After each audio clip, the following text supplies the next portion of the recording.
الرحیم والصلاة والسلام علی رسول الامین وعلی آلہ واصحابہ اجمعین ومن تبعهم بإحسان الی یوم الدین، اما بعد۔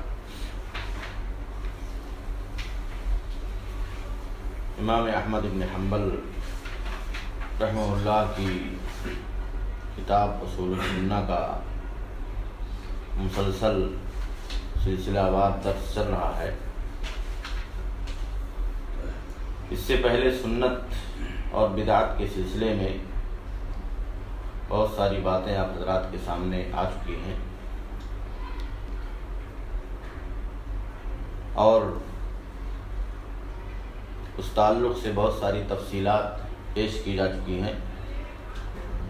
اس کے بعد امام احمد بن حنبل رحمہ اللہ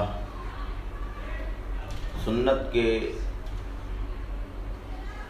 بعض اصولوں کا ذکر کرتے ہوئے بیان کرتے ہیں کہ سنت کے اصولوں میں سے ایک اصل یہ ہے وہ ترک الخصومات، لڑائی اور جھگڑے کی بات کو چھوڑ دینا، اس سے دور رہنا۔ کرے یہ سنت اور حدیث پر چلنے والوں کا کام نہیں ہے۔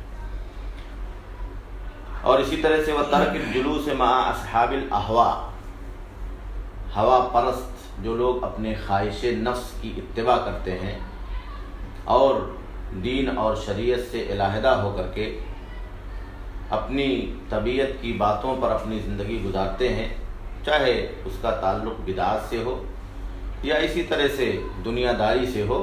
امام احمد بن حنبل رحمہ اللہ کہہ رہے ہیں کہ ایسے لوگوں کے ساتھ حدیث پر چلنے والوں کا بیٹھنا یہ درست نہیں ہے۔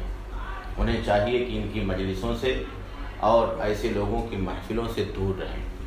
وترک المراء والجدال والخصومات فی الدین، اور اسی طرح سے دین کے سلسلے میں بحث و مباحثہ، لڑائی اور جھگڑا کرنا، تکرار کرنا، ان ساری چیزوں سے ہمیں دور رہنا چاہیے۔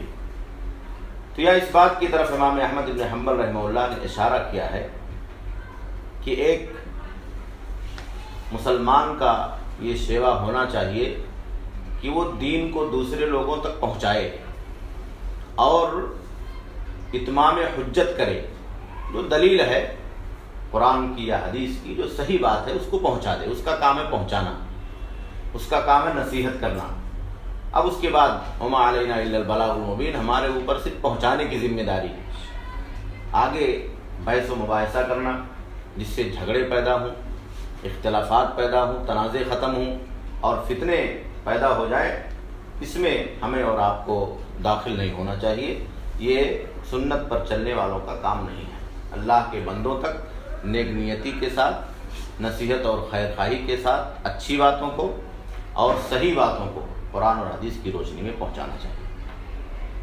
اس کی بات کریں وہ سنت عندنا آثار رسول اللہ صلی اللہ علیہ وسلم، کہہ رہے کہ سنت سے ہمارے ہاں جو مراد ہے وہ اللہ کے نبی صلی اللہ علیہ وسلم کی حدیثیں۔ بہت سے لوگ سنت یہ سمجھتے ہیں کہ ہمارا جو بنایا ہوا طریقہ ہے وہ سنت ہے، ہمارا جو مذہب ہے وہ سنت ہے۔ کہتے نہیں، ہمارے پاس کوئی مذہب نہیں ہے۔ ہمارا جو طریقہ اور جس کو ہم نے سنت مانا ہے وہ اللہ کے نبی صلی اللہ علیہ وسلم کی حدیثیں، اور اس سے جو مسائل معلوم ہوتے ہیں وہی ہمارے لیے دین ہے، ایمان ہے۔ اور یہی سنت تفسر القرآن، یہ قرآن مجید کی تفسیر کرتی ہے۔ یعنی قرآن میں بہت ساری باتوں کی وضاحت نہیں ہے، جیسا کہ میں نے ذکر کیا ہے، تو جہاں پیچیدگی محسوس ہوتی ہے، تفصیلات معلوم نہیں ہوتی ہیں، وہاں مسلمان کو چاہیے کہ وہ اللہ کے نبی صلی اللہ علیہ وسلم کے احادیث مبارکہ کی طرف رجوع کرے، تاکہ وہاں سے آپ کو وہ تفصیلات معلوم ہو جائے جن کے ذریعے سے آپ مسائل میں حتمی فیصلہ کر سکتے ہیں اور اللہ کے نبی صلی اللہ علیہ وسلم کے بتائے ہوئے راستے کو خود اپنی زندگی میں لاگو کر سکتے ہیں اور دوسروں تک پہنچا سکتے ہیں۔ وہی دلائل القرآن، اور یہ قرآن کے لیے دلائل کے طور پر استعمال کیے جائیں گے۔ سنت یعنی قرآن کی دلیل ہے، کوئی مسئلہ ہے اس کی وضاحت سنت میں ہے تو سنت یہ قرآن کی توضیح اور اس کی تفسیر کے لیے بطور دلیل استعمال کی جاتی ہے۔ وَلَيْسَ فِي السُّنَّةِ قِيَاسٌ، امام احمد بن حنبل رحمہ اللہ کہہ رہے ہیں کہ ایک بنیادی اصل ہمارے پاس یہ ہے کہ سنت میں کوئی قیاس نہیں ہے۔ قیاس کا مطلب آپ یہ سمجھیے کہ عقل کے ذریعے سے اپنی سوچ اور اپنے فکر کے اعتبار سے کسی چیز کا فیصلہ لینا اور پھر اس فیصلے کو شریعت سے جوڑ دینا، یہ قیاس کہلاتا ہے۔ یعنی کہ شریعت کے اندر عقل کا استعمال نہیں ہے. کیوں؟ یہ وحی پر مبنی. اللہ نے وحی کے ذریعے سے شریعت کو قرآن کی شکل میں اور حدیث کی شکل میں نازل کیا ہے. اور اللہ رب العالمین علیم ہے، خبیر ہے، حکیم ہے، بصیر ہے. وہ ساری چیزوں کو جانتا ہے کہ یہ کیوں کیا جانا چاہیے، بندوں کے لیے کیا مفید ہے، انسانیت کے لیے کیا فائدہ مند ہے، کیا نقصان دہ ہے. تو اگر ہم اور آپ اپنی کوتاہ اور عاجز عقل کے ذریعے سے شریعت میں کسی چیز کو اپنے عقل کے اعتبار سے پرکھتے ہیں تو یہ گمراہی کا چور دروازہ ہے. بہت سارے لوگ دنیا کے اندر ایسے پیدا ہوئے جنہیں عقلانی فرقہ کہا جاتا ہے نا، جو عقل کی بنیاد پر حدیثوں کو پرکھتے ہیں. یہاں تک کہ بہت سارے لوگ ایسے ہوئے جنہوں نے عقل کی بنیاد پر بہت ساری حدیثوں کا انکار کر دیا، کہا کہ یہ حدیث ہمارے عقل کے اندر نہیں آ رہی، ہماری سمجھ میں نہیں آ رہی. اسی لیے حضرت علی ابن ابی طالب رضی اللہ تعالیٰ عنہ نے کہا تھا کہ اگر دین میں رائے کا اور عقل کا دخل ہوتا تو موضوع پر مسح اوپر نہیں کیا جاتا، نیچے کیا جاتا. اس لیے کہ گندگی لگنے کا امکان نیچے ہے. آپ موزہ پہنتے ہیں، ساکس پہنتے ہیں تو اس پر مسح آپ کرتے ہیں، اوپر کرتے ہیں. یہاں تو گندگی نہیں لگتی ہے، نیچے گندگی لگتی ہے، تو اس کو صاف کرنا. آخر وضو کا تیمم کا مقصد یہ صفائی کرنا. تو کہہ رہے ہیں آپ عقل کے اعتبار سے سوچیں گے تو مسح نیچے کرنا چاہیے. حضرت علی ابن ابی طالب رضی اللہ تعالیٰ عنہ نے کہا یہاں عقل نہیں چلتی شریعت کے اندر، یہاں اللہ کا فیصلہ جو وحی کے ذریعے سے اور اللہ کے نبی صلی اللہ علیہ وسلم کا فیصلہ جو حدیث کے ذریعے سے ہم تک پہنچا ہے وہ چلتی. ہماری عقل اسے قبول کر رہی ہے کہ نہیں قبول کر رہی ہے. ایک مومن کو چاہیے کہ ایسے موقع پر اپنے عقل کو چھوڑ کر کے اللہ کی وحی پر مکمل طریقے سے ایمان رکھے اور یہ سمجھے اور یقین کر لے کہ اللہ نے جو فیصلہ کیا ہے اس میں کوئی نہ کوئی حکمت ضرور ہے، ہمیں معلوم ہو یا نہ معلوم ہو، اور یہی بندوں کے لیے مفید ہے. اور اسی طرح سے قیاس کا مسئلہ جو شریعت کے اندر پیش کیا جاتا ہے اسے بھی آپ سمجھ لیں. فقہ کے اندر ایک ماخذ ہے جسے قیاس کہا جاتا ہے. بہت سارے فقہی مسالک کے لوگ بہت ساری چیزوں میں قیاس سے دلیل پکڑتے ہیں. امام احمد بن حنبل رحمہ اللہ کہہ رہے ہیں کہ سنت کے اندر کوئی قیاس نہیں ہے. تو قیاس کسے کہا جاتا ہے؟ قیاس کہتے ہیں فقہا کے یہاں الحاق فرع باصل لعلۃ جامعۃ بینہما، کسی فرع کو کسی اصل سے جوڑنا اس وجہ سے کہ دونوں کے درمیان کوئی مشترک علت ہے، سبب ہے، ریزن. کیا اس کا مطلب ہے؟ ایک اصل ہے دین کے اندر اور ایک نیا مسئلہ پیدا ہو گیا جو فرع ہوا. اب اس نئے مسئلے کے سلسلے میں کوئی واضح دلیل نہیں مل رہی ہے کہ یہ حلال ہے یا حرام ہے، تو آپ اسے شریعت کے کسی اصل سے جوڑ رہے ہیں کہ یہ لگتا ہے کہ اس سے زیادہ میل کھاتا ہے، میچ کھاتا ہے، اس کو یہاں ہم جوڑ سکتے ہیں. لیکن جوڑنے کی ایک وجہ ہوتی ہے، کوئی ریزن ہوتا ہے جو دونوں کے اندر پایا جاتا ہے. اصل کا حکم موجود ہے کہ یہ حرام ہے. اب اگر آپ کسی نئی چیز کو جس کے بارے میں کوئی واضح فیصلہ نہیں ہے اس سے جوڑ رہے ہیں تو شریعت نے اگر کوئی ریزن بتایا ہے وہ پایا جاتا ہے تو آپ جوڑ سکتے ہیں، اور اگر ریزن نہیں پایا جاتا ہے تو آپ نہیں جوڑ سکتے. تو گویا کہ اصل میں دلیل موجود ہے. اسی کو کہا جاتا ہے قیاس صحیح. یہ قیاس صحیح ہے نا. اور اگر آپ عقل کے ذریعے سے فیصلہ کرتے ہیں ہماری عقل یہ کہتی ہے، ہمارا مذہب یہ کہتا ہے، ہمارے علماء نے یہ کہا، ہمارے امام نے یہ کہا ہے، تو وہ غلط چیز ہے. اصل قیاس یہ ہے. اس کی مثال سے آپ سمجھیے کہ شراب حرام ہے نا، خمر جو ہے حرام ہے. تو یہ اصل ہے. اللہ تعالیٰ نے شراب کو حرام قرار دے دیا. اس کا حکم کیا ہے؟ حرام ہے، جائز نہیں. ریزن کیا ہے؟ اس کے اندر نشہ پایا جاتا ہے، سکر ہے نا، نشہ پایا جاتا ہے، اس لیے شراب کو حرام قرار دیا گیا ہے. اب قیامت تک دنیا کے اندر کوئی بھی نئی چیز بنے گی، نئے نام سے کوئی چیز پیش کی جائے گی، کوئی بھی چیز ہمارے اور آپ کے سامنے سماج میں ایسی پیدا ہوگی جو شراب کے نام سے نہیں ہے لیکن دوسرے نام سے ہے، تو اس کے سلسلے میں ہمیں اور آپ کو مسئلہ آپ تلاش کریں کہ آپ کو مسئلہ بھائی سگریٹ پینا کیسا ہے، اب کہہ رہے بھائی قرآن میں کوئی سگریٹ کا ذکر نہیں، حدیث میں کسی سگریٹ کا ذکر نہیں، تو آپ کہاں سے مسئلہ لے کر کے آئیں گے؟ ایک آدمی ماننے کے لیے تیار نہیں، کہ نہیں ہم کسی اصل کو تلاش کریں گے جو دونوں سے میچ کھاتا ہو۔ تو جب اصل کو تلاش کر رہے ہیں تو شراب کی حرمت یہ اصلاً شریعت میں موجود ہے، اس کا ریزن تلاش کر رہے ہیں کہ اس کے اندر سکر اور نشہ پایا جا رہا ہے، تو یہ ریزن ان چیزوں میں تلاش کرتے ہیں، سگریٹ کے اندر، تمباکو کے اندر، یا جو بھی ڈرگس والی چیزیں چل رہی ہیں، یا جتنی بھی چیزیں اس طرح کی منشیات اور نشے آور چیزیں ہیں، تو ان میں بھی وہی علت پائی جا رہی ہے، وہی ریزن پایا جا رہا ہے جو شراب کے اندر پایا جا رہا ہے۔ تو اگرچہ شریعت کا کوئی واضح فیصلہ اس نام سے، تمباکو کے نام سے، اسموکنگ کے نام سے، سگریٹ کے نام سے موجود نہیں ہے، لیکن اصل موجود ہونے کی وجہ سے اور ریزن پائے جانے کی وجہ سے اس نئے نام والی چیز کو اصل سے جوڑ دیا جاتا ہے۔ یہ ہے قیاس صحیح، یہ صحیح قیاس ہے، کیونکہ ہمارے پاس ایک اصل موجود ہے اور ریزن بھی موجود ہے، ورنہ کسی بھی چیز کے لیے کوئی معیار نہیں رہ جائے گا۔ تو اس طور پر اگر قیاس شریعت کے اندر کوئی آدمی کرتا ہے کہ اس کے لیے اصل میں دلیل موجود ہے، وہاں دلیل کی بات، دلیل موجود ہے، اور جہاں بغیر دلیل کے ہے اس کے لیے کوئی حجت نہیں ہے، کوئی نص نہیں ہے، کوئی قرآن کی آیت نہیں ہے، کوئی حدیث نہیں ہے، جہاں آپ جوڑ نہیں سکتے ہیں تو وہاں آپ کا اپنے عقل کو استعمال کرنا، قیاس کرنا، اس طرح سے جوڑنا صحیح اور درست نہیں۔ وَلَا تُضْرَبُ لَهَا الْأَمْثَالُ، اور اس کے لیے کوئی مثال نہیں بیان کی جا سکتی، بڑی اعلیٰ اور عرفہ چیز ہے۔ وَلَا تُضْرَبُ بِالْعُقُولِ وَلَا الْأَهْوَاءِ، اور نہ عقل کے ذریعے سے اسے حاصل کیا جا سکتا ہے اور نہ خواہش نفس کے ذریعے سے۔ اِنَّمَا هُوَ الْاتِّبَاعُ، کہہ رہے ہیں کہ صرف اور صرف اتباع کی بات ہے، اللہ کے نبی نے جو بتا دیا ہے اس کے پیچھے پیچھے ہمیں اور آپ کو چلنا ہے۔ وَتَرْكِ الْهَوَىٰ، اور خواہشات کو چھوڑ دینا۔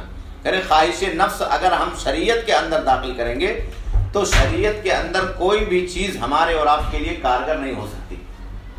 آپ اپنی مرضی کے حساب سے چلنا چاہیں گے، شریعت آپ کے اوپر پابندی لگائے گی تو دونوں میں ٹکراؤ ہوگا، تو انسان اپنی مرضی کو ترجیح دے گا، نتیجہ یہ ہوگا کہ انسان اس دنیا کے اندر گمراہی کے دلدل میں پھنس جائے گا۔ اور جب وہ آدمی اپنے آپ کو اللہ کے حوالے کر دے گا، اللہ کی شریعت کے حوالے کر دے گا، قرآن اور حدیث کے حوالے کر دے گا، تو ہدایت کا راستہ اس کے لیے کھل جائے گا، اور اس طرح سے دنیا کے اندر وہ اللہ رب العالمین کی بتائی ہوئی شریعت پر آسانی کے ساتھ چل جائے گا۔ اسی لیے جو لوگ زیادہ سوچتے ہیں اور زیادہ عقل کی باتیں کرتے ہیں اور زیادہ نقطے دین کے اندر نکالتے ہیں، تو لاسٹ میں آپ دیکھیے نتیجہ کیا ہوتا ہے کہ وہ کہیں نہ کہیں گمراہ ہو جاتے ہیں، چور دروازہ گمراہی کا کہیں نہ کہیں داخل ہو جاتا ہے اور پھر ان کی زندگی بیکار ہو جاتی ہے۔ اسی طرح سے امام احمد بن حنبل رحمہ اللہ نے کہا کہ وَمِنَ السُّنَّةِ اللَّازِمَةِ الَّتِي مَنْ تَرَكَ مِنْهَا خَصْلَةً لَمْ يَقْبَلَهَا وَيُؤْمِنْ بِهَا لَمْ يَكُنْ مِنْ أَهْلِهَا۔ کہہ رہے کہ سنت کے بنیادی اصول میں سے جو ہمارے اور آپ کے لیے ضروری ہے، اور اگر کوئی آدمی اس میں سے کسی چیز کو چھوڑ دیتا ہے، اسے قبول نہیں کرتا ہے، تو وہ مومن نہیں ہو سکتا ہے۔ وہ کیا ہے؟ الایمان بالقدر خیرہ و شرہ، تقدیر پر ایمان لانا، اچھی ہو یا بری ہو، بھلائی کی بات ہو یا ہمارے لیے نقصان کی بات ہو، سکھ کی بات ہو یا دکھ کی بات ہو۔ والتصدیق بالاحادیث فیہ، اور تقدیر کے سلسلے میں جو حدیثیں وارد ہیں اس کی تصدیق کرنا۔ والایمان بہا، اس پر ایمان رکھنا۔ لا یقال، اور تقدیر کے مسئلے میں یہ نہیں کہنا چاہیے کہ لما، یہ کیوں ہے، کیوں مصیبت آئی، کیوں ہم مومن ہو گئے، کیوں فلاں آدمی مومن نہیں ہوا۔ کہہ رہے لما کا سوال اس میں نہیں ہے، چوں چرا نہیں ہے، وائی واٹ نہیں ہے اس کے اندر، ولا کیفا، اور نہ کیسے ہے، اللہ نے کیسے ہماری روزی کم کر دی ہے نا، کیسے اس آدمی کی روزی بڑھا دی۔ کہہ رہے نہیں، اللہ نے جو تقدیر بنا دی ہے بغیر کسی سوال کے، بغیر کسی سوچے سمجھے، کہ اللہ رب العالمین کائنات کے بارے میں فیصلہ کرنے والا ہے، پوری کائنات اس کے قبضے قدرت میں ہے، وہ جس کو چاہتا ہے کم دیتا ہے، جس کو چاہتا ہے زیادہ دیتا ہے، ہمیں اس پر ایمان رکھنا ہے۔ انما هو التصدیق بہا والایمان بہا، صرف اور صرف تصدیق کی بات ہے کہ اللہ نے جو فیصلہ کر دیا ہے آپ اس کی تصدیق کریں اور اس پر مکمل طریقے سے ایمان رکھیں۔ ومن لم يعرف تفسیر الحدیث وَيَبْلُغُهُ عَقْلُهُ فَقَدْ كَفَى ذَلِكَ وَأُحْكِمَ لَهُ، اور جو آدمی حدیث کی تفسیر نہ جان سکے اور اس کی عقل وہاں تک نہ پہنچ سکے، تو یہ بات اس کے لیے کافی ہے اور مضبوط کر دی گئی ہے۔ تقدیر کے سلسلے میں کر رہے ہیں فعلیہ الایمان بھی، اسے چاہیے کہ اس پر ایمان رکھے، والتسلیم لہ، اور اسے اللہ کے حوالے کر دے۔ کہہ رہے کہ اگر کسی حدیث کا معنی تقدیر والی جو حدیثیں ہیں یا عمومی طور پر کوئی بھی مسئلہ اگر آپ کے سمجھ میں نہیں آتا ہے تو آپ اسے اللہ کے حوالے کر دیجیے، اس میں آپ عقل کے گھوڑے نہ دوڑائیے، اس لیے کہ آپ جب کوئی راستہ کھولیں گے تو پھر وہ آپ کے لیے وبال جان بن جائے گا، آپ گمراہی کے اندر داخل ہو جائیں گے۔ جیسے حدیث اللہ کے نبی صلی اللہ علیہ وسلم کے صادق المصدوق عبداللہ ابن مسعود رضی اللہ تعالیٰ عنہ فی تخلیق النطفہ، نطفے کی تخلیق کے بارے میں مشہور روایت ہے کہ اللہ کے نبی صلی اللہ علیہ وسلم نے کہا کہ نطفہ جب مادر رحم میں بچے کی تخلیق کے لیے پہنچتا ہے تو وہ 40 دن نطفہ رہتا ہے، 40 دن علقہ رہتا ہے، 40 دن مضغہ رہتا ہے، 120 دن۔ پھر اس کے بعد یعنی 4 مہینے کے بعد اس میں روح جان ڈالی جاتی، پھر فرشتہ آتا ہے، اس کی روزی لکھتا ہے، اس کی عمر لکھتا ہے کتنی ہوگی، اور اسی طرح سے اس کا انجام لکھتا ہے، شقی ہوگا یا سعید ہوگا، یا اسی طرح سے اس کی موت لکھتا ہے کہ کب آئے گی۔ تو کہنے کہ اگر کسی کے سمجھ میں یہ بات نہیں آ رہی ہے تو آدمی کو چاہیے کہ وہاں عقل نہ دوڑائے کہ وہاں پیٹ میں کیسے پرورش پا رہا ہے، کھانا کیسے اس کو مل رہا ہے، غذا کیسے مل رہی ہے، ہم نہیں دیکھ رہے ہیں تو اندر کیا ہو رہا ہے۔ اگر نہیں سمجھ میں آتا ہے تو صرف ایمان رکھ کے اس میں زیادہ غور خوض نہ کرے۔ وما کان مثلہ فی القدر، اور ایسے ہی وہ تمام حدیثیں جو تقدیر کے سلسلے میں، ومثلہ احادیث الرؤیۃ کلھا، اور ایسے ہی وہ حدیثیں ہیں جو رؤیت کی، اللہ کو دیکھنے کے بارے میں ہے نا، رؤیت باری تعالیٰ ایک مسئلہ آگے آئے گا، قیامت کے دن مومنین اللہ تعالیٰ کا دیدار کریں گے جنت میں، تو یہ ایک بہت اہم مسئلہ ہے۔ کہہ رہے ہیں اگر کوئی آدمی سوچے کہ اللہ کو کیسے دیکھیں گے، اللہ بہت بڑا ہے اور کیسے اس کی تجلی حاصل ہوگی، تو کہہ رہے ہیں اگر نہیں سمجھ میں آتا ہے تو آپ وہاں رک جاؤ، خالی ایمان رکھو اور اس کی تصدیق کرو جو حدیث میں وارد ہے۔ وَإِنَّ نَبَتَ عَنِ الْأَسْمَاءِ وَاسْتَوْحَشَ مِنْهَا الْمُسْتَمِعُ، اگرچہ کانوں کے اندر یہ بات نہ جمے اور سننے والا اس سے حیرت میں رہے، فَإِنَّمَا عَلَيْهِ الْإِيمَانُ بِهَا، تو اس کے اوپر صرف ضروری یہ ہے کہ ایمان رکھے، وَأَلَّا يَرُدَّ مِنْهَا حَرْفًا وَاحِدًا، اور اس میں سے کسی ایک حرف کو بھی رد نہ کرے، کریں کہ آپ اسے غلط نہ مانیں، اس کا انکار نہ کریں اگرچہ سمجھ میں نہ آئے، یہ ایمان رکھیں کہ اللہ کے نبی کی حدیث ہے اور صحیح سند سے ثابت ہے، اگرچہ ہمارے عقل میں نہیں آ رہی ہے لیکن پھر بھی یہ صحیح ہے، ہمارا ایمان ہے، اللہ کے نبی نے کہا ہے تو بات صحیح ہے۔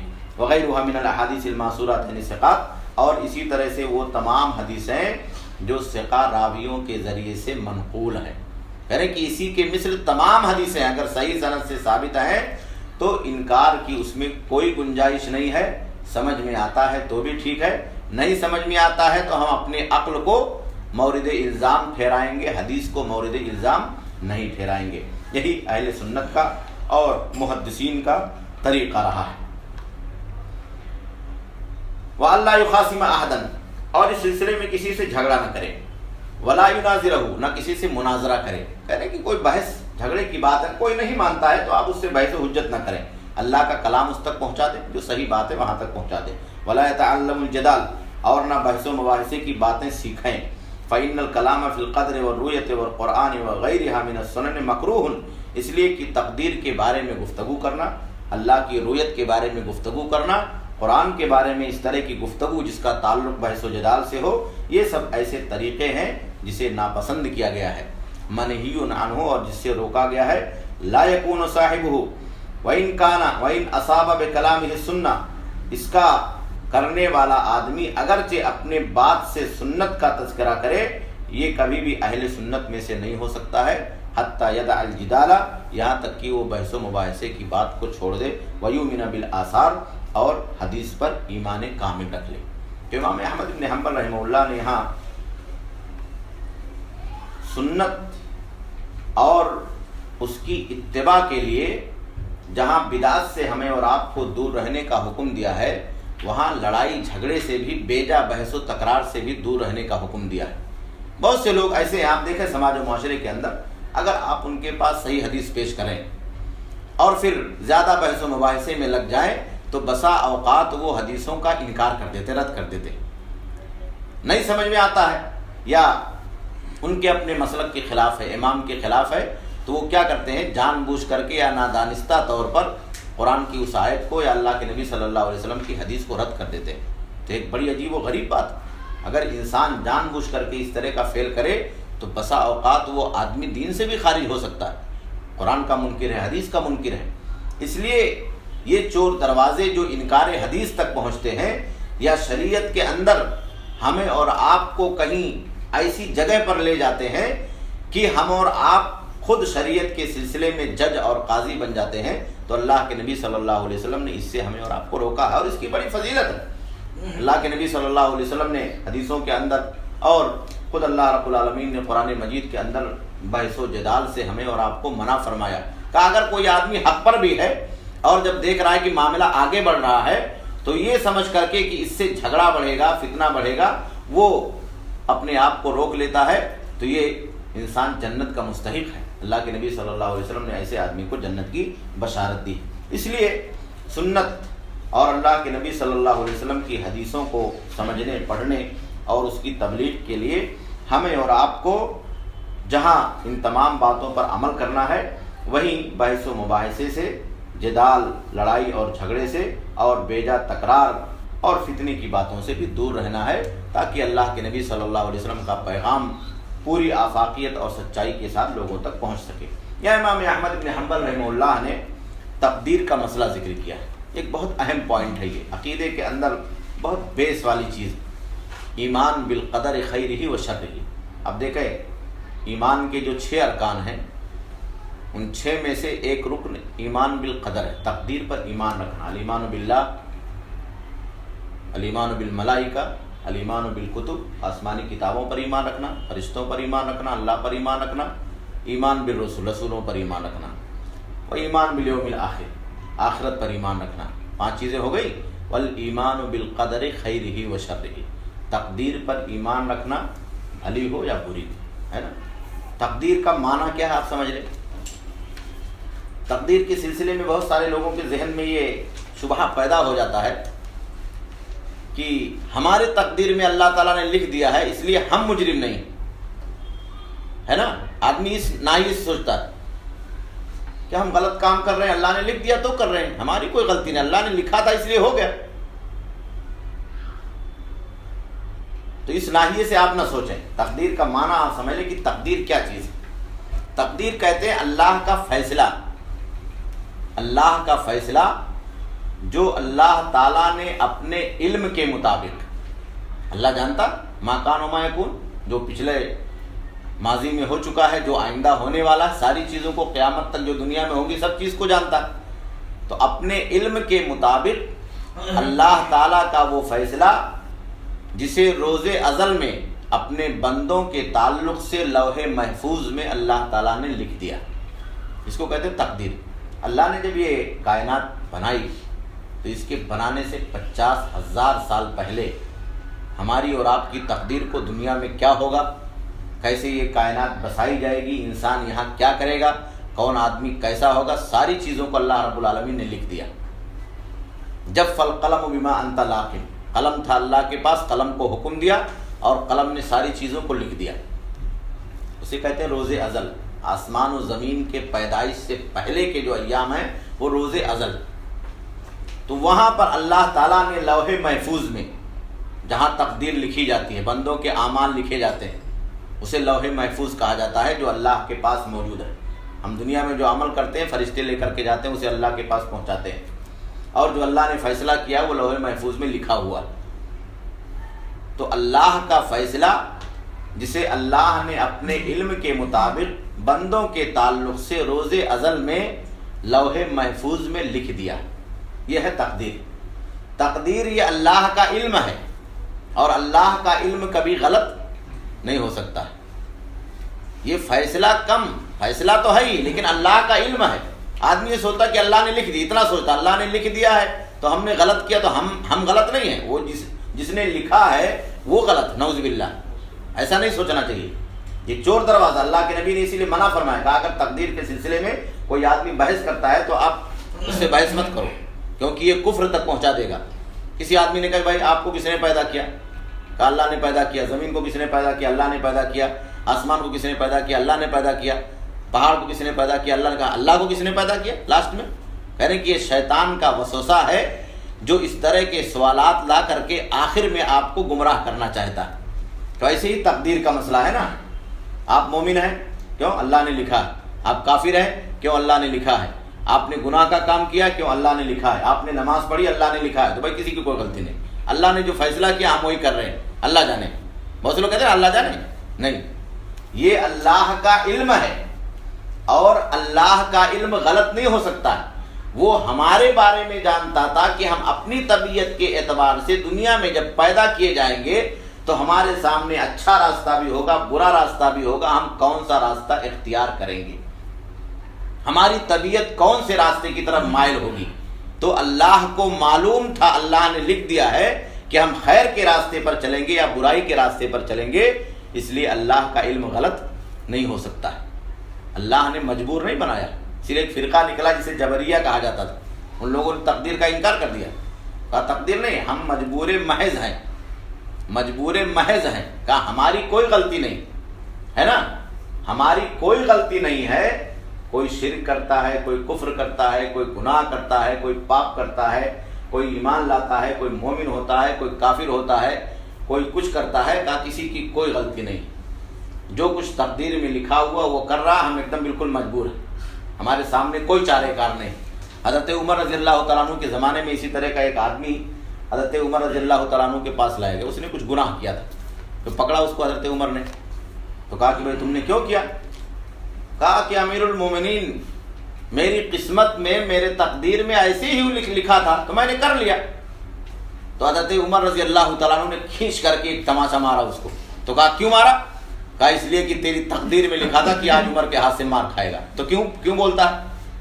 میں نے پوچھا تو کہتا تقدیر میں لکھا ہوا، جو تجھ کو مار پڑی تو بولتا کیوں مارے، یہ بھی تیری تقدیر میں لکھا ہوا تھا۔ تو کہا کہ تقدیر کا مسئلہ سمجھ میں آ گیا، اب کبھی انکار نہیں کروں گا، ہے نا، کہا تقدیر کا مسئلہ سمجھ میں آ گیا، اب کبھی انکار نہیں کروں گا۔ کہاں بس ایسے سمجھ کے رکھنا تقدیر کا مسئلہ، انکار نہیں کرنا۔ تو تقدیر کے 4 مراتب ہیں، 4 مراتب۔ علم، پہلا مرتبہ ہے علم، تقدیر یہ اللہ کا علم ہے، اور علم کے اعتبار سے اللہ نے فیصلہ کیا وہ غلط نہیں ہو سکتا۔ اللہ ہر چیز کو جانتا ہے، علیم الخبیر ہے نا۔ اور دوسری چیز ہے الکتابہ، لکھنا، اللہ تعالیٰ نے قلم کو لکھنے کا حکم دیا ہے، اور لوح محفوظ میں ساری چیزوں کو اللہ تعالیٰ نے لکھ دیا ہے۔ اور تیسری چیز ہے المشیہ، اللہ کی مشیت اور اللہ کا ارادہ، ہم اپنے ارادے سے کچھ نہیں کر سکتے، وما تشاءون الا ان یشاء اللہ، اور تم نہیں چاہ سکتے ہو کسی چیز کو مگر اللہ چاہے، ہے نا۔ مشیت کا مسئلہ آپ سمجھ لیں، اس میں بھی بہت سارے لوگ گمراہی کی باتیں کرتے ہیں اور بھٹکا دیتے ہیں۔ اللہ کا ارادہ 2 طرح کا ہوتا ہے، ایک ارادہ کونیہ ہے اور ایک ارادہ شرعیہ ہے نا۔ ارادہ کونیہ، کون کا مطلب کائنات، یہ دنیا، سورج نکل رہا، چاند نکل رہا، بارش ہو رہی ہے نا، موسم تبدیل ہو رہا ہے، رات آ رہی ہے، دن آ رہی، یہ کائنات ہے نا۔ تو یہ ساری چیزیں اللہ کے ارادے کے بغیر نہیں ہوتی۔ اللہ چاہتا ہے تو سورج نکلتا ہے، اللہ نہیں چاہے گا تو سورج نہیں نکلے گا، ہے نا۔ اللہ چاہتا ہے رات ہوتی ہے، دن ہوتا ہے، نہیں چاہے گا تو نہیں ہوگا۔ ساری چیزیں اللہ کی مشیت کے تابع ہیں، بغیر اللہ کی اجازت کے اس کی چاہے ہوئے کوئی چیز نہیں ہو سکتی ہے۔ اس دنیا کے اندر مومن بھی ہیں، کافر بھی ہیں، سب لوگ ہیں، ہے نا۔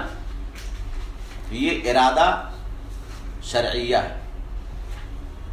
اللہ کی مشیت ہے کہ یہ آدمی کافر ہے، بغیر اللہ کے ارادے کے کوئی آدمی یہاں کافر یا مومن نہیں ہو سکتا، اچھا برا نہیں ہو سکتا، لیکن اللہ کی مرضی نہیں ہے، اللہ کی مرضی نہیں ہے۔ اگر کوئی آدمی کفر کرتا ہے تو یہ اللہ کی مرضی نہیں ہے، اللہ کا ارادہ تو ہے، مشیت تو اس میں ہے، لیکن اللہ کی مرضی نہیں، اللہ اس کو پسند نہیں کرتا۔ اللہ نے نبیوں کے ذریعے سے آگاہ کیا ہے کہ میں کفر کو پسند نہیں کرتا ہوں۔